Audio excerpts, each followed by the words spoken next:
Are you preparing for UGC Net Labor Welfare Code 55 or any other PSU HR exam? Join the best course on Tutelage Academy app now.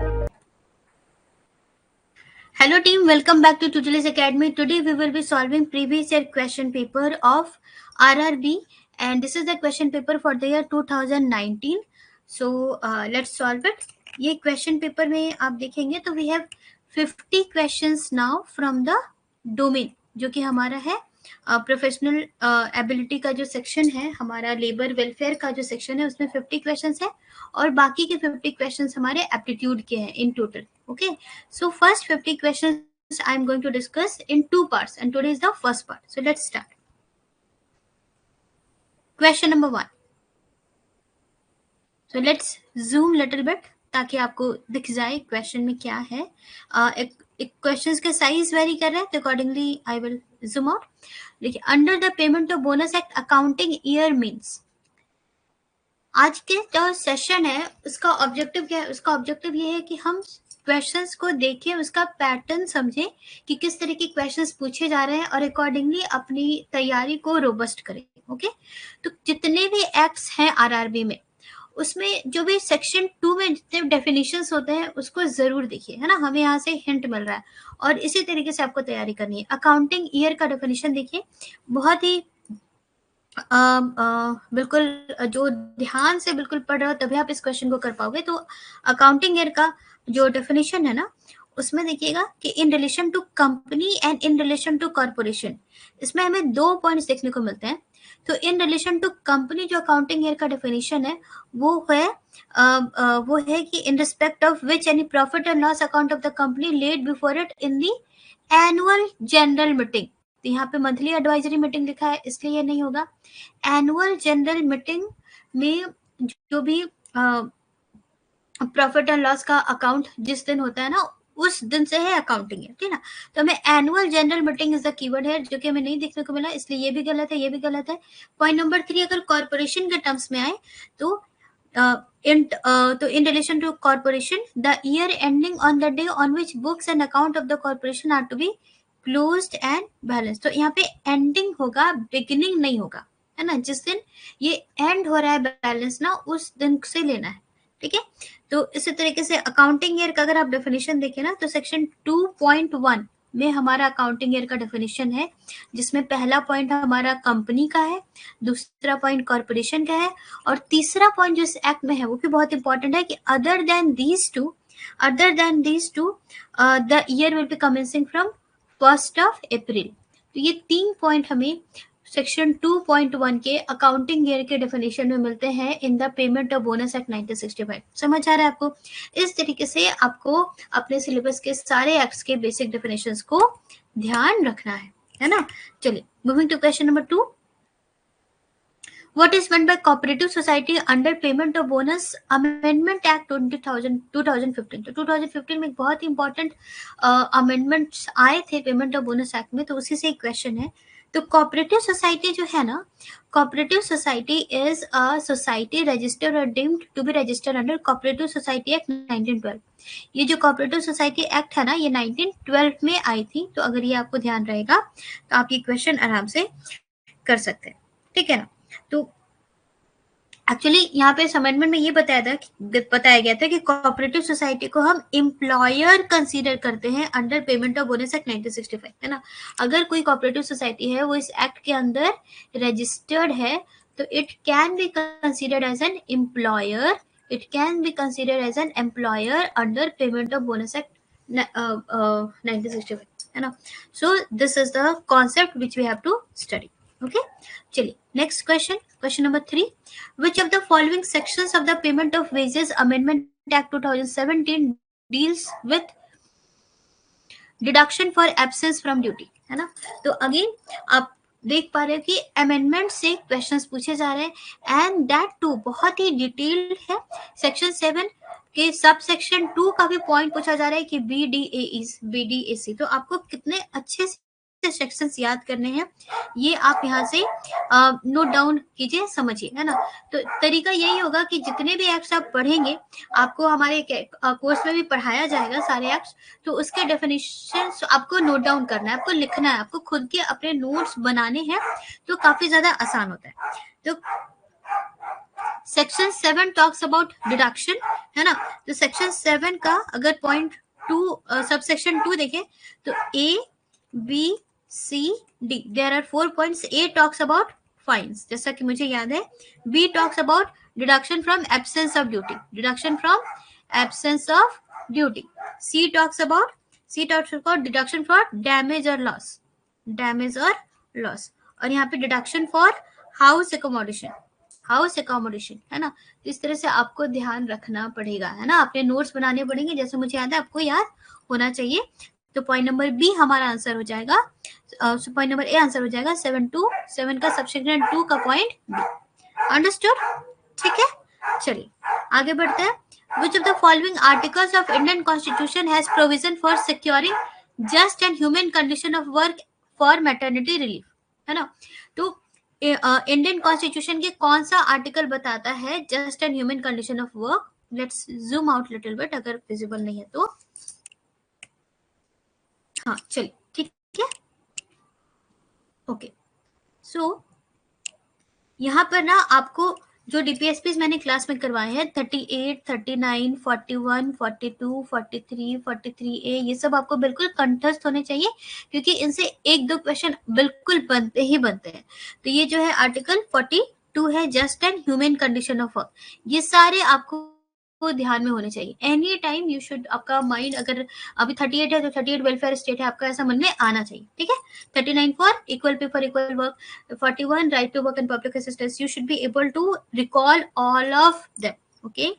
Next question number 5 देखेंगे। INTUC was established in the year, okay, 1947, very easy question. You have to make a list of trade union, उनका year of formation, उनके founder और एक basic trade union का आपको idea होना चाहिए। ये सब आपको मिल भी जाएगा इनफैक्ट हमारे कोर्स में। According two factors act 1948, which of the following sections defines a hazardous process? Hazardous process को किसने डिफाइन किया? अगेन देखिए कितनी ज्यादा डिटेलिंग है, आपको सेक्शंस के साथ साथ सब सेक्शंस भी याद होने चाहिए। तो सेक्शन 2C भी जो है ना, वो हजार्डस प्रोसेस को डिफाइन करता है। साथ ही साथ फैक्टर्स एक्ट में जो बार बार काफी सारे सेक्शंस पूछे जाते हैं, वो है section 2A, 2B, 2C, section 2B, 2C, 2D, 2D is young person, 2C is definition of child, 2B is adolescent, 2A हमारा हो जाता है एडल्ट, है ना। फिर वीक, ईयर, इन सब का डेफिनेशन आता है। ये सी के बाद सी भी आता है, जिसमें हजार्डस प्रोसेस के बारे में बताया रहता है। तो यूनिट जितने भी एक्ट्स है ना, सब एक्ट्स का नाम लिखिए और उनके डेफिनेशंस जो रहते हैं बेसिक डेफिनेशन सेक्शन 2 में, उनको आपको ध्यान में देना है, ध्यान में रखना है। A sum sufficient for normal and reasonable needs of the average employee living in locality where work under consideration is done. This definition relates to which of the following types of wages, है ना। तो some sufficient, अगर ये term आ जाता है sufficient, है ना, कि आपके पास इतने पैसे हैं जो कि काफी है कि आप एक रीजनेबल लाइफ लीड कर सके, आपको कोई कमी फील ना हो, कभी कभी आप कुछ वेकेशंस भी कर ले, कुछ नॉर्मल सेविंग्स भी कर ले, तो वो हो जाता है लिविंग बेसिस, है ना। लिविंग बेसिस का कीवर्ड यहाँ पे सफिशिएंट हमें मिल गया कि sufficient for normal and reasonable. Fair wage क्या होता है? Fair wage which is fair enough, जितनी आपको जरूरत है उतना आपको मिल जाता है, सिंपल, है ना। सफिशिएंट नहीं होता, जितनी जरूरत है बस उतना ही फुलफिल हो जाता है आराम से, दैट इज फेयर वेज, ना, फेयर एनफ। और लिविंग वेज में कुछ ज्यादा फ्रूगल बेनिफिट्स, कुछ ज्यादा फ्रूगल बेनिफिट के लिए आपके पास पैसे हो जाते हैं, सफिशिएंट एनफ कि आप कुछ एक्स्ट्रा भी कर सके, रख सके, तो वो लिविंग वेज होता है। Next question number 8, which of the following sections of Mines Act define the word mine? Very important, the most important section of Mines Act 1952 हमारा सेक्शन 2J है, जिसमें माइंस की डेफिनेशन है। और अगर आप देखेंगे तो इस एक्ट में और सेक्शन 2J मिनरल का डेफिनेशन आपको वो भी आप याद कीजिएगा। 2K ओपन कास्ट वर्किंग का डेफिनेशन है, आप उसको भी ध्यान रखिएगा।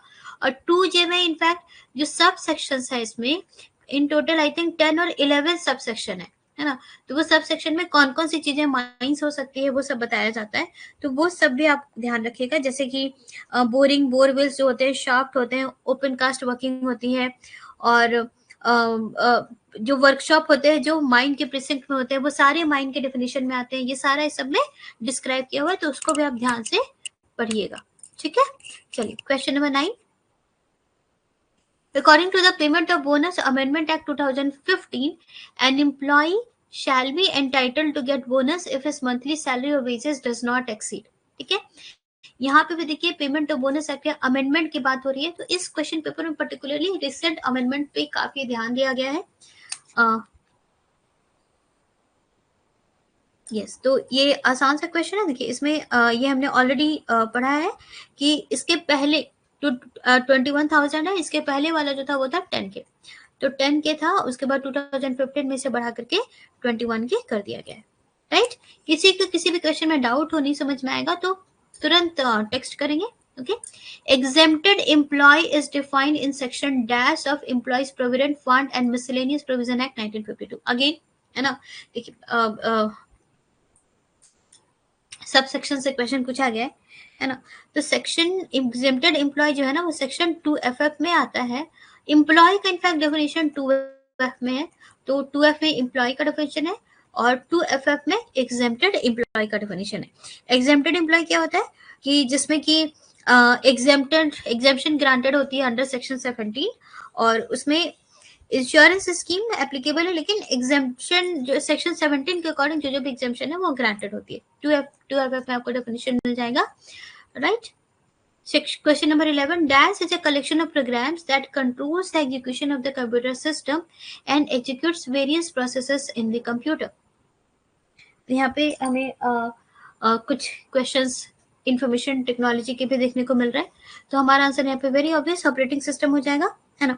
ऑपरेटिंग सिस्टम क्या होता है, एक मीडिएटर होता है between user and computer hardware, और वो इसी में ही सारे एप्लीकेशंस होते हैं जिसपे कि हम काम करते हैं, है ना। सारे एप्लीकेशंस का एजुकेशन, उनका प्लेसमेंट, सब उनका एग्जीक्यूशन सब ऑपरेटिंग सिस्टम हमारा संभालता है ना। विंडोज एक ऑपरेटिंग सिस्टम है, very easy. Question number 12, which section of employee compensation amendment act defines managing agent, again यहाँ पे अमेंडमेंट की बात की गई है, रिसेंट अमेंडमेंट। तो यहाँ पर आप देखेंगे कि सेक्शन 2F जो है ना वो एम्प्लॉय कंपनसेशन एक्ट में मैनेजिंग एजेंट की बात करता है, सेक्शन 2F। यहाँ पे भी जब भी आप इस एक्ट को पढ़े तो नोट्स बनाए और सेक्शंस का नाम लिखें। देखिए इन जनरल एक्ट में काफी सारे सेक्शंस होते हैं, लेकिन RRB ना जो सेक्शन 2 में, सेक्शन 2 के सब सेक्शन में जो काफी सारे डेफिनेशंस होते हैं पर्टिकुलरली उस पर ध्यान दे रहा है। जैसे कि इस एक्ट में काफी सारे डेफिनेशन सेक्शन है, सेक्शन 3, 4, 5, 6, 7, 8, लेकिन उस पर उससे क्वेश्चन नहीं आ रहे।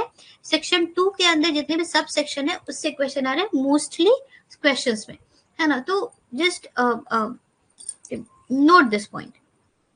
Question number 13, which of the following articles of Indian Constitution state about effective provision for securing public assistance of cases of unemployment, public assistance। तो वहां से अगर आप कीवर्ड पढ़ के भी आपको अगर नहीं याद आ रहा है तो right to work in public assistance का कीवर्ड पढ़ के भी आपको यहाँ से ध्यान में आ जाएगा कि आर्टिकल 41 है, करेक्ट। 42 क्या था, just and human condition of work. 43 workers participation in 43 is for living wages 43 for living wages and 43A is for workers participation in management. Question number 14, which of the following sections of ID Act constitutes labor code? Now this question again very easy, and section 3 works committee, section 4 conciliation officer, section 5 board of conciliation, section 6 court of inquiry, section 7 labour code की बात करते हैं, है ना। 7A industrial tribunal, 7B national tribunal. कई बार मैंने class में बताया है ना, तो सब बिल्कुल याद कर लीजिए। Question number 15, under the payment of bonus act 1965 which of the following is correct about allocable surplus, है ना। तो ये भी काफी बहुत मुश्किल क्वेश्चन तो नहीं है। अवेलेबल सरप्लस जो होता है, अवेलेबल सरप्लस ग्रॉस प्रॉफिट, पहले तो ग्रॉस प्रॉफिट होता है, ग्रॉस प्रॉफिट से जो भी रिक्वायर्ड डिडक्शन है उसको डिडक्शन को करके हम अवेलेबल सरप्लस निकालते हैं, अवेलेबल सरप्लस। फिर अवेलेबल सरप्लस का 67% नॉर्मल केसेस में एलोकेबल सरप्लस होता है और 60% बैंकिंग के केसेस में एलोकेबल सरप्लस होता है ना। तो other than a banking company लिखा है which has not made arrangement prescribed under income tax for the declaration of payment within India of the dividends payable out of the profit in accordance with the provision of section 194 of that act, है ना. तो allocable surplus का आपको easily ये वाला definition मिल जाएगा, है ना. 70% भी नहीं, 75% भी नहीं, 65% भी नहीं, ये कितना होता है 67% होता है. Next question number 16 under Industrial Employment Standing Order Act 1946 what does appellate authority mean? Appellate authority का मतलब क्या होता है under Employment Standing Order Act? तो appellate authority is the authority appointed by appropriate government. देखिए यहाँ पे जो भी appellate authority होती है उसे अपॉइंट कौन करेगा? सेंट्रल गवर्नमेंट नो, डिस्ट्रिक्ट जो नो, स्टेट गवर्नमेंट नो, कौन करेगा? एप्रोप्रिएट गवर्नमेंट ही करेगा. तो यहाँ से भी देख करके आपको आसानी से आंसर मिल सकता है. Question number 17. Who has written the book Industrial Relations System? So many times we have discussed system approach of industrial relation is given by John Dunlop, है ना. 1958 में उन्होंने ये बुक लिखी थी, है ना. सिस्टम अप्रोच में वो ये बताते हैं कि ऑर्गेनाइजेशन जो है वो एक सब सिस्टम है 4 चीजों का. किसका किसका? इससे भी क्वेश्चन आया है कि which are the 4 elements of which a system, an industrial relation system is consist of from John Dunlop point of view. तो वो 4 चीजें क्या क्या होती है? एक्टर्स, कंटेक्स्ट, आइडियोलॉजी, रूल्स, है ना. तो इस तरह की भी चीजें आपको पता होनी चाहिए कि कितने अप्रोचेज है इंडस्ट्रियल रिलेशन के, और मतलब ये जो यूनिट है उसके जो भी इंपॉर्टेंट पॉइंट्स है सबको पढ़िए, इनसे भी क्वेश्चन बन सकता है. Next question number 18. Dash memory is computer storage that maintains its data only when device is powered on. जब डिवाइस पावर ऑन होता है तभी वो डेटा को मेंटेन करता है, तो वो वोलेटाइल हो जाता है. और वोलेटाइल मेमोरी कौन सी होती है? रैम या रोम? रैम, है ना. Random access memory is volatile memory, जो कि टेम्पररी फाइल को सेव करती है जब आप काम कर रहे हो और सडनली पावर ऑफ हो जाता है तो जो इन्फॉर्मेशन लॉस होती है वो रैम मेमोरी होता है. रोम मेमोरी हमारा नॉन वोलेटाइल मेमोरी होता है जो कि परमानेंटली इंस्ट्रक्शंस को स्टोर करके रखता है आपके कंप्यूटर में. Next question number 19. As of October 2020, under Atal Pension Yojana, the subscriber would receive the fixed minimum pension of dash per month depending on their contribution. तो आपके सिलेबस में भी मेंशन किया हुआ है कि न्यू पेंशन स्कीम जो है उससे क्वेश्चन पूछा जाएगा. तो अटल पेंशन योजना में इनफैक्ट एपीवाई जो है वो किस पे फोकस करता है? वो मेनली अनऑर्गेनाइज्ड सेक्टर पे फोकस करता है. अनऑर्गेनाइज्ड सेक्टर में जो वर्कर्स हैं उन पे फोकस करता है.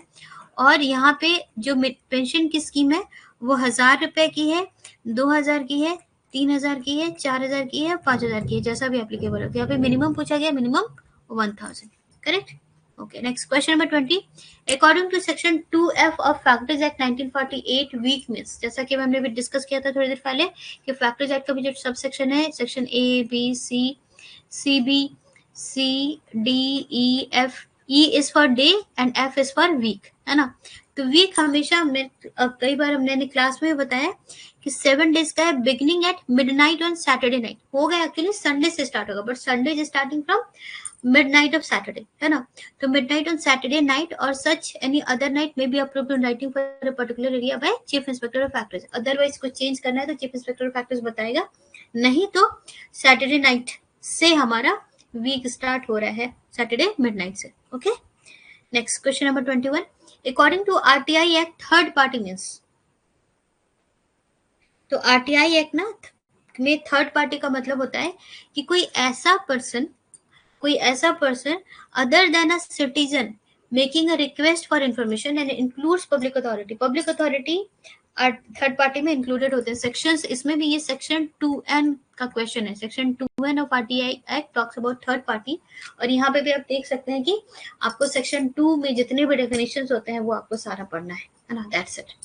तो so this is the definition of third party. Next question number 22. According to the Mines Act 1952, mines means any excavation where any operation for the purpose of searching for or obtaining minerals has been or is being carried on. Mines का definition है. Which of the following is not included in the definition, है ना. तो बस थोड़ी देर पहले हमने discuss किया था कि माइंस एक्ट में जो माइंस का डेफिनेशन है उसमें बहुत काफी सारे पॉइंट्स है, 10-11 पॉइंट्स है. तो उसमें हमारा पावर स्टेशन इंक्लूडेड है, शाफ्ट्स और shafts in adjacent to and belonging to the mine, ये सब इंक्लूडेड है, ठीक है। उसके बाद फिर all levels and incline planes in the course of being driven, ये भी इंक्लूडेड है। बोरिंग बोरवेल्स इंक्लूडेड है, ओपन कास्ट माइनिंग इंक्लूडेड है, कन्वेयर्स इंक्लूडेड है, वर्कशॉप्स अगर है प्रीसिंक्ट ऑफ माइन में तो वो इंक्लूडेड है, लेकिन कोई protective work adjacent of mine चल रहा है तो वो भी इंक्लूडेड है। लेकिन यहाँ पे इनफैक्ट ये एक्चुअली जो वर्ड है वो प्रोटेक्टिव है, और प्रोटेक्टिव को इन्होंने चेंज करके ऑफेंसिव डाला है, इसलिए हमारा आंसर पॉइंट नंबर 1 होगा, this is not included in the definition of mine, correct. Okay, next question number 23. Which of the following is not the scope outlined in Payment of Bonus Act 2015? है ना, तो ये बहुत ही simple question है। इस act को अगर आपने पढ़ा होगा, अमेंडमेंट नहीं भी पढ़ा होगा तो भी आपको पता है कि सेट ऑफ सेट ऑन का मैकेनिज्म है पेमेंट ऑफ बोनस एक्ट में, है ना। स्टैट्यूटरी लाइबिलिटी होती है बोनस को पे करने के लिए, बहुत कॉमन सेंस है। To prescribe the formula for calculating bonus, we have calculated bonus amount also with that formula, लेकिन काउंसलिंग सेशन की कोई बात है नहीं, है ना। Next question number 24. Which of the following is a function of trade union? Trade union के काफी सारे functions होते हैं, fraternal function, political function, militant functions, intramural, political, extramural, ये सब होते हैं। लेकिन cultural activities functions में नहीं आ जाएगा, है ना।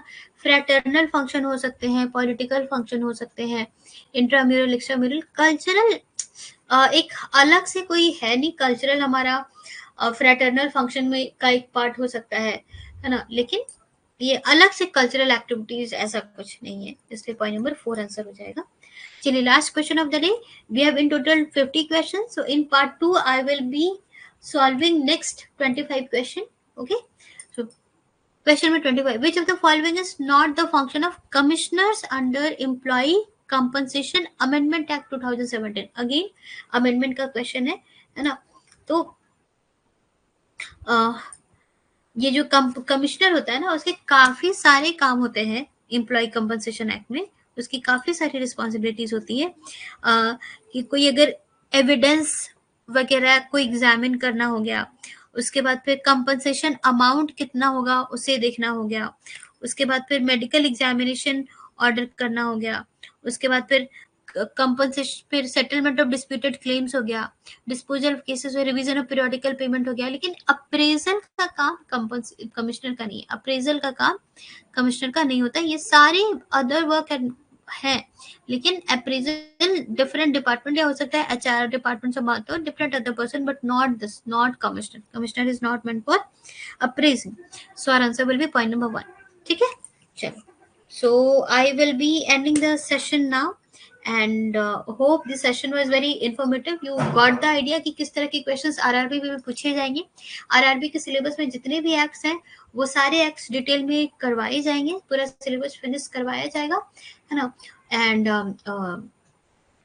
जिनको भी RRB का जो स्पेशल बैच चल रहा है जिसमें एक्ट सॉल्व हो रहे हैं, वो क्लासेस ज्वाइन करनी है तो हमारा जो ऑफिशियल नंबर आपसे शेयर किया हुआ है उस पर मैसेज कर सकते हैं, your name will be added to that course, right? Chali, so with this I will be ending the session today, and thank you all for your time.